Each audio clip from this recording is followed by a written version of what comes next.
Hey loves, today's video is in response to a question that I read online that said, I am 30 years old and ready to be married.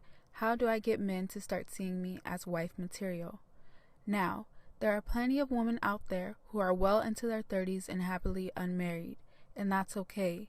However, this video is for the women who are ready for marriage and are aware of all of the benefits that come with it. Look at the women who have recently came up: Sierra, Meghan Markle, Idris Elba's wife, Megan Good, and Eve. What do these women all have in common? Confidence, class, and femininity. The reality is that when people think of black women, they think of uneducated, loud. Same for Hispanic women. People may think that they have 10 kids each, a maid, or uneducated. Knowing that we already have these stereotypes pinned against us before we even open our mouth, we have to take that extra step to place ourselves outside of the box. Men categorize women into one of the 4 categories: someone to just have fun with, a girlfriend, a baby mama, or a wife. So when you go out, be very mindful of your appearance, because men are very visual and you never get a second chance to make a first impression. In order to get men to see you as marriage material, you have to show up in the world and present yourself as such. A man knows when you're ready for marriage because he can feel it. He can tell by how you carry yourself.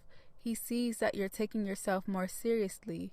He can tell by the way you are dressed, you're a little more covered up and have let go of the fashionable dresses. Next, you have to show up and be seen. If you want to attract a certain type of man, you have to go to where they are: events, high-end sports bars, conferences, etc. So show up to the bank. And when I say show up, I mean fully show up.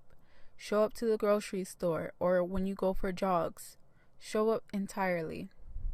Depending on how you carry yourself and what selection of conversation you choose to have, he'll know what time it is without you even having to mention it. It is important that while you're on this hunt, you stay away from profanity, stay out of the clubbing clothes, stay away from the poor and low income areas. And remember that you are what you attract. So start investing in yourself, start taking care of yourself. After that, the rest is his job to find you. That's all for this one, and I'll see you in my next one. Stay feminine.